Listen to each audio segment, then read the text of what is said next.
Hi, my name's Virgo, and I am an author and mental health campaigner.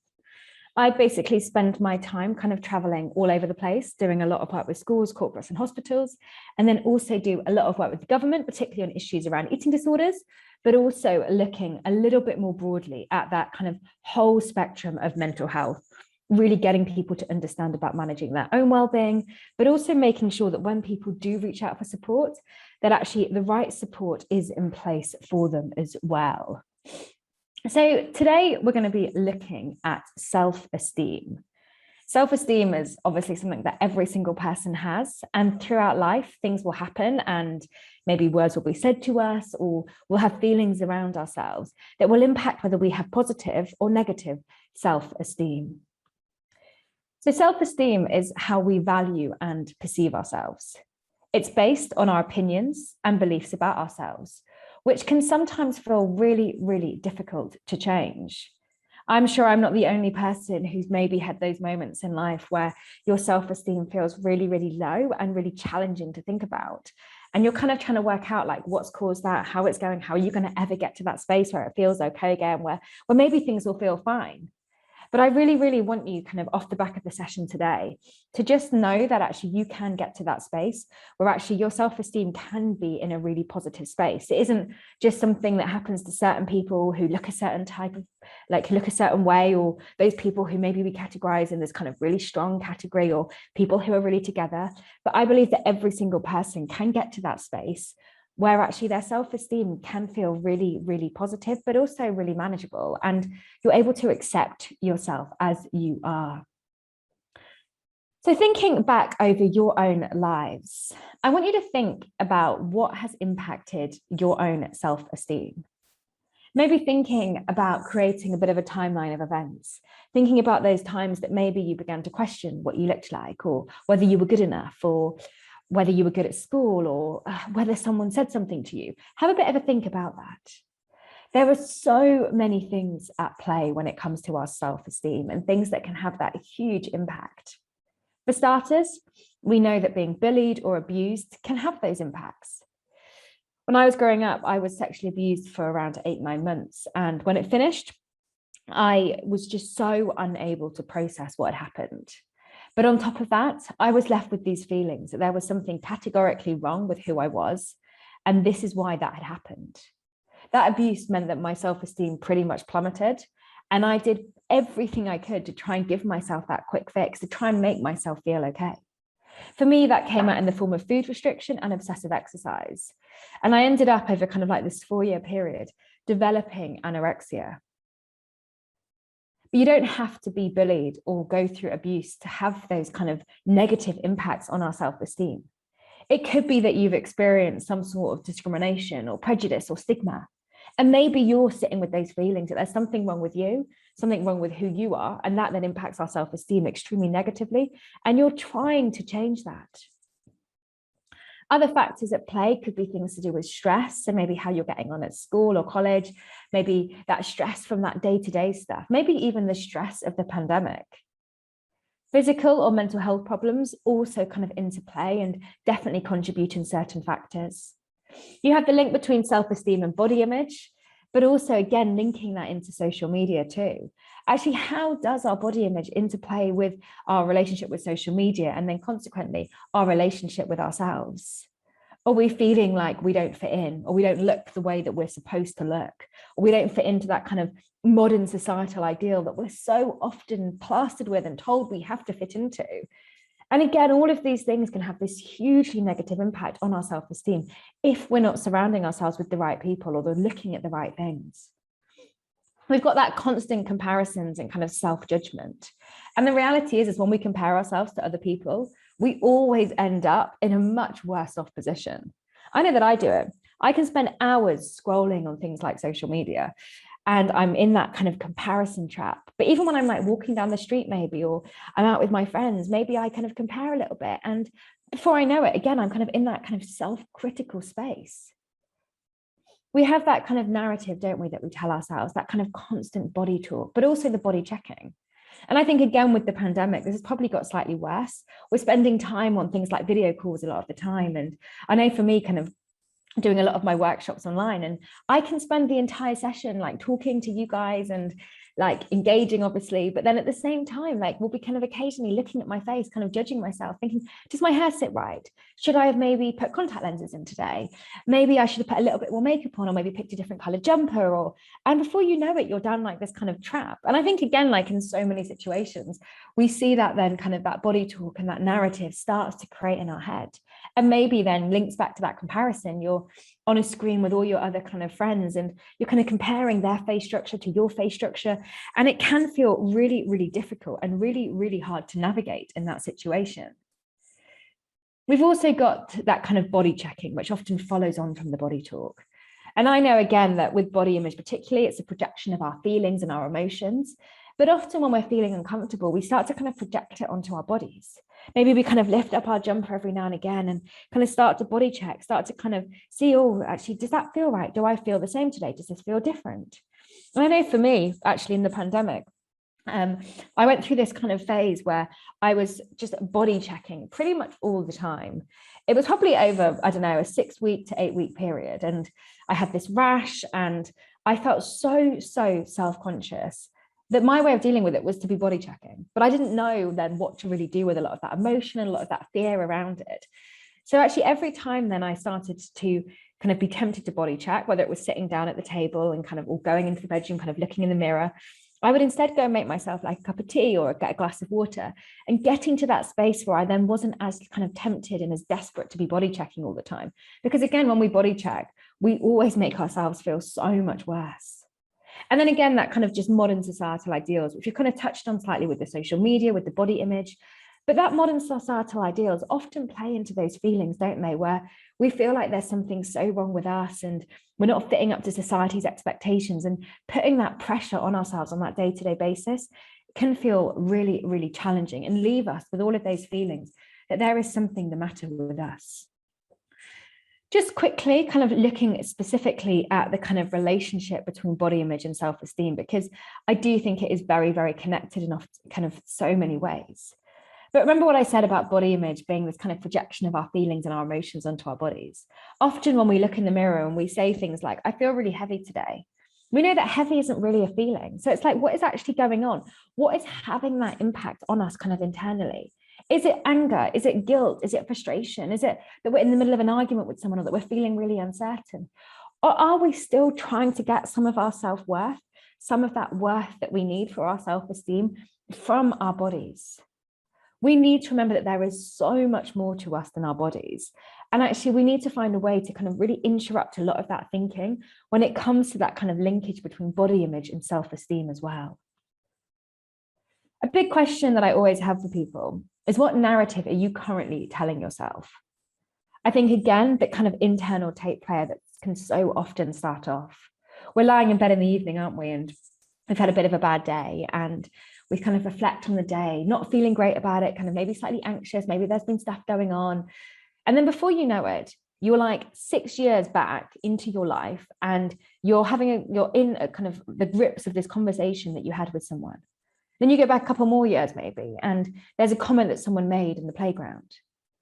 And then you're then looking at all of the evidence around you, all of that evidence that maybe is kind of like that evidence that, oh, actually, there is something wrong with me. Oh, there's something that matters with me. And then that will then interplay on our self-esteem as well. It's really, really important that we're thinking about that narrative. I know that you're probably sitting there thinking, it's so easy for you to say that. It's so easy for you to be like, oh, what's the narrative? What can we do about it? But actually, I've spent a lot of my life with that really, really toxic and really dangerous narrative. That narrative that I mentioned at the start, which for me stemmed from abuse, but for you guys, it could have stemmed from anything, from the social media usage, from friends, from comments, from being bullied, anything like that, where you feel like there's something wrong with you. And that's the thing you have to change. I had so many years where I was just constantly telling myself that narrative, looking for that way out, thinking that if I just changed my body enough, then everything would be fine. If I just lost a little bit more weight, then somehow I'd feel okay, and everyone would be kind of okay, and I'd be good enough, and I'd be more lovable, and life would be great. And yes, eating disorders particularly is so much more complex than just about that. They're about numbing emotion. They're serving a purpose for that person. They're giving them that sense of value. But actually, for me, that was all wrapped up into this one kind of factor. And a lot of it was around that kind of self-worth and that communication as well. We have to get to a space where we're able to think about, actually, what are we feeding ourselves? What narratives are we telling ourselves on that day-to-day basis? What things are we looking at online that is feeding into that narrative? What things are we telling ourselves when we look in the mirror, or we get a grade back, or we write a piece of kind of classwork, or we do a presentation? Are we honing in on all of those negatives, that kind of constantly self-criticizing ourselves? Or are we able to kind of look at it kind of and just be like, actually, do you know what? That isn't evidence, particularly actually, if someone has an opinion of us. I think so often in life, we take everyone else's opinions as completely factual, when that is not the way to do it. Their opinion is not a factual thing. And we need to get to a space where we're able to distance ourselves from that slightly. For me, it's always really important to realize that there are a couple of really, really key signs to be looking out for when it comes to our own self-esteem. When you have particularly low self-esteem, you might not be taking care of yourself. Maybe you stop washing your hair, you stop brushing your teeth, you stop making the effort to get dressed every day. Maybe over the pandemic, you've got into that cycle where you feel so uncomfortable in your body that maybe you're just wearing kind of trackies or hoodies all the time as a way to kind of deal with all of those emotions and all of those feelings around your body. You're kind of sinking away into yourself because your self-esteem has got so low that you don't really feel like maybe you're worthy of something. A lot of people with low self-esteem lack those boundaries. They let people kind of, I don't know, dictate that kind of timing in that day to day. They don't really feel like they're worth anything to put those boundaries in place, even if they know those boundaries are having a negative, not the lack of boundaries, are having a negative impact on them. People with low self-esteem also find it really hard to say positive things about themselves. And again, I know it's can be so difficult in society. We live in that world, don't we, where people are constantly criticizing, kind of we're constantly critiquing ourselves. And if you have too good self-esteem, then people are kind of judging you and questioning you. And it can feel like a complete and utter minefield so much of the time. But actually, we need to get to a space where we can own that and actually feel like we can at least be neutral towards ourselves. Yes, one day it'd be amazing if we could all have those positive affirmations. But if you're someone who cannot ever find anything positive to say, or maybe you find it really difficult, or you find it so uncomfortable and struggle a lot, again, that is when your self-esteem is kind of slightly on the low side, and maybe it's a bit of a red flag. If you're someone who's constantly in that comparison game, and again, yes, I know so many of us do it, but it's when it's kind of having that interplay, it means that maybe it stops us going out and about in the evening with our friends. Maybe you go on social media before a night out and you realize that actually, oh, I don't look like anyone else, or I don't look as good as everyone else. And that narrative starts, and then you go into that comparison factor, and then you withdraw from that situation. Linking back to the boundaries, it's about not saying what you want. It's about letting people just decide and dictate everything else.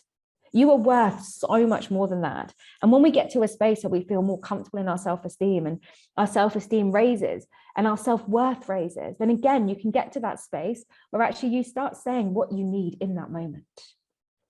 And then the other thing is kind of blaming yourself when things go wrong. And again, I know that I've done this in the past, and maybe still do in places actually, with certain people or certain situations. And you put all that kind of onus on yourself. You blame yourself on a day-to-day basis when maybe there's a bad grade or you have an argument with someone. And then that narrative begins again. And you end up with those feelings that it's all your fault. There's something wrong with you, and that's why this has happened. I want you to take that moment to just think about kind of your own relationship with yourself. What do you currently get your self-worth from? What would you say your self-esteem is like? Honestly, what it is like. You don't have to tell anyone, but just kind of think about, actually, what of these factors do you see in yourself that might be a sign that maybe you need to work a little bit more on that self-esteem? Are you not washing your hair at the moment, or not cleaning your teeth, not getting dressed in the mornings? Are you not doing that kind of self-care and showing yourself that love and that kindness? Or are you letting others completely dictate that day to day, kind of lacking in that self-esteem in that sense, lacking in that self-worth? Or has it got to the point now where you pretty much find it easier to withdraw from a situation because you're afraid of actually that comparison, of that judgment, of what people will say, what people will think? But like I always say, it isn't all bad news, is it? There are things that we can do. And this stuff firstly, takes time. It isn't like I can give you a 3-point plan to be like, right, if you do these 3 things on a week-to-week, day-to-day basis, then somehow everything will be fine. This stuff takes time and practice and so much discipline. And in places, it can be really, really uncomfortable. The first thing that we need to be thinking about is how to interrupt those negative thoughts. For me, there are a couple of ways that I've done this in the past, which really, really help. The first thing is actually making a list of all of those negative thoughts that I have, kind of calling them out on one side of a piece of paper. On the other side of the paper, looking at whether there is actually any evidence for that. I'm sure you can all reply to that and be like, yes, there's so much evidence for why I feel this way. But actually, we need to get to a space where actually we remember that that evidence isn't actually factual evidence. And a lot of the time, our brain can distort that evidence, kind of creating and making those narratives that maybe we want to hear, or we tell ourselves we want to hear. I make that list, and then on the other side of the paper, I write down a load of positive affirmations. I write down all those things that maybe I'm proud of, that I've done good in my life, that maybe I like. And a lot of the time, I actually move away from that focus on my body and actually think a little bit more broadly about it. When we have those negative thoughts, we need to get to that space where we're just immediately able to interrupt it. I got into a habit actually, again, during the pandemic, where pretty much every time in the shower, I would kind of look down at myself and I would be so critical and so judgmental. After a couple of kind of probably months actually of doing this, I was like, this is not helping me and it's not helping anyone else. So every time I kind of looked down at myself and had those thoughts, I would immediately try and interrupt it. Again, thinking about things that maybe I had to do work-wise, thinking about campaigning, and getting to that space where actually I could actually come back with a positive affirmation. That stuff takes time, but it's about training ourselves to do that. And you might feel really silly kind of when you look down at yourself and you come back with that positive affirmation. And yes, it does feel slightly uncomfortable, but the more we train ourselves to do that, actually the better it will be. The second thing that's really, really helpful is, and I hate this expression, but kind of becoming a little bit of your own cheerleader. I also call it kind of reparenting yourself. There are so many things that happen in a day-to-day basis that maybe we want someone to kind of comment on, or things that we want to share, or that response we want to get. I probably spend one evening a week when I'm lying in bed, actually saying all these positive stuff to myself, kind of congratulating myself on things, kind of getting to that space where I'm able to tell myself those things that maybe I haven't heard from others, or that maybe others have said to me, but I want to tell myself again. Reparenting ourselves, whether you've had a dysfunctional relationships at home or not, is a really, really good way to actually start really championing yourself. We need to prioritize showing ourselves kindness. In all of this, it's a process. So don't beat yourself up if you have a bad day or you kind of get that negative mind track again. But it's about showing yourself kindness throughout all of that. It's about taking that time to kind of keep your hygiene up, to, I don't know, paint your nails, to go and do some self-care. Give yourself that space to watch something on the TV if you want to. Allowing yourself that kind of quiet time. For me, I journal a lot. And actually, for me, allowing myself that space to journal shows that actually I'm prioritizing kind of my well-being as well. We need to get to a space where we're able to predict when that narrative is going to be really, really difficult in our heads. I think, again, so often we kind of go through these things in life, don't we, where they cause us like so much fear and anxiety. And before we know it, we've kind of walked into a situation and our self-esteem feels really, really low. We need to start realizing that actually so much of the time that is linked to our feelings and our emotions. And how can we respond when we're in that kind of more well place? I know for me now that when I go into situations of heightened stress or anxiety, that actually often I will have very bad body image that day. I'll kind of withdraw slightly, maybe go into a bit of a survival mode. And actually now in those moments, I'm able to actually kind of, most of the time, not every time, but most of the time, predict how I'm going to be. And then I'm able to actually have these kind of go-to mantras, these go-to things that I can tell myself in that moment, reminding myself that I'm so much more than my body, reminding myself that my self-worth isn't defined by someone else. And having that stuff to hand is really, really helpful. For you guys, it could be any time of the year that you have these situations. It could be going to a funeral, it could be Christmas, it could be in the summer. All of that could be that kind of predicament where you're like, actually, I predict that my narrative that I'm going to start to tell myself is going to be really, really difficult. So what can I do? What steps can I put in place in that moment to actually really, really help? Every single week, it might be about taking that time to list those things that you're proud of, those things that maybe you've done well, kind of shouting out to yourself a little bit, looking at that evidence again. You don't have to make a really long list, but it is about kind of naming a couple of those things. And I think within that, kind of finding those things that you're grateful for, actually kind of turning that kind of low self-esteem and angst and fear into that gratitude. When you wake up in the middle of the night and maybe you're kind of going down that self-esteem route, it might be that you go through every single thing in the alphabet, every single letter in the alphabet even, and kind of list off those things you're grateful. It's something that I do.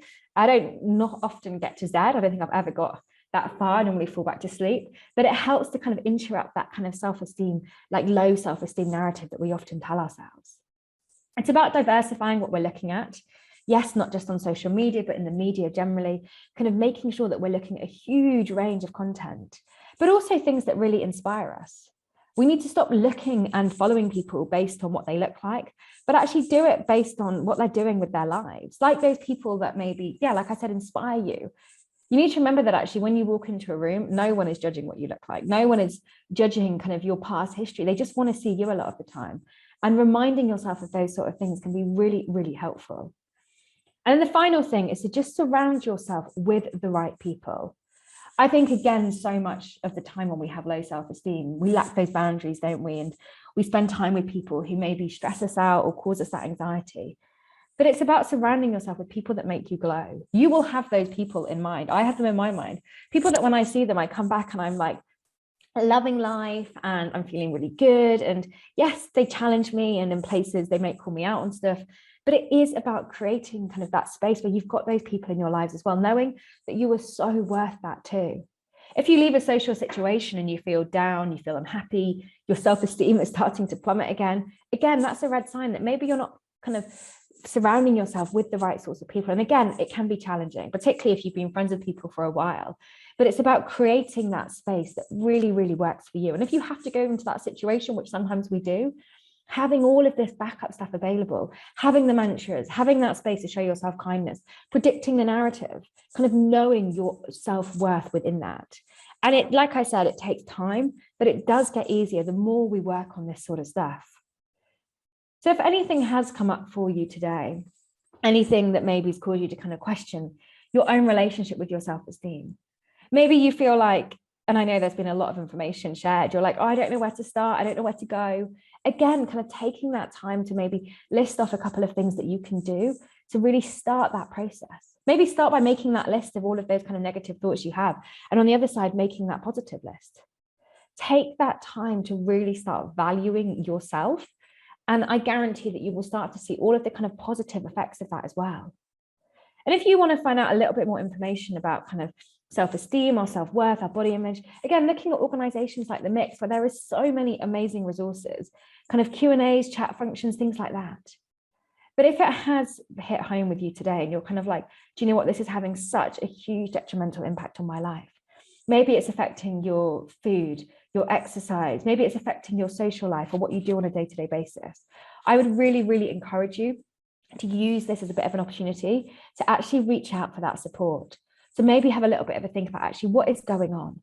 Some of this stuff we can think about really practically, like I've said, with kind of those kind of plans in place to try and change things.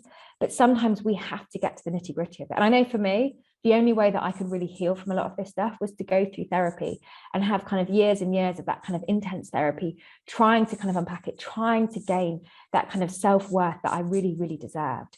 And you guys as well, like you deserve to have that therapy. Your self-esteem might be so low that you don't think you have that time, you can't prioritize it. But we need to get to that space where we can prioritize ourselves and then actually prevent things escalating as well. But thank you everyone for listening today. I hope you found it interesting and insightful. My contact details are on the screen. So if there is something that I've said today that has kind of resonated or hit a nerve a little bit, or maybe you've just got some more questions to ask, do feel free to kind of reach out and let me know. And also would also love to hear like how you're getting on with it, or kind of how that plan is going to really increase your self-worth and your self-esteem as well. But thanks everyone for listening.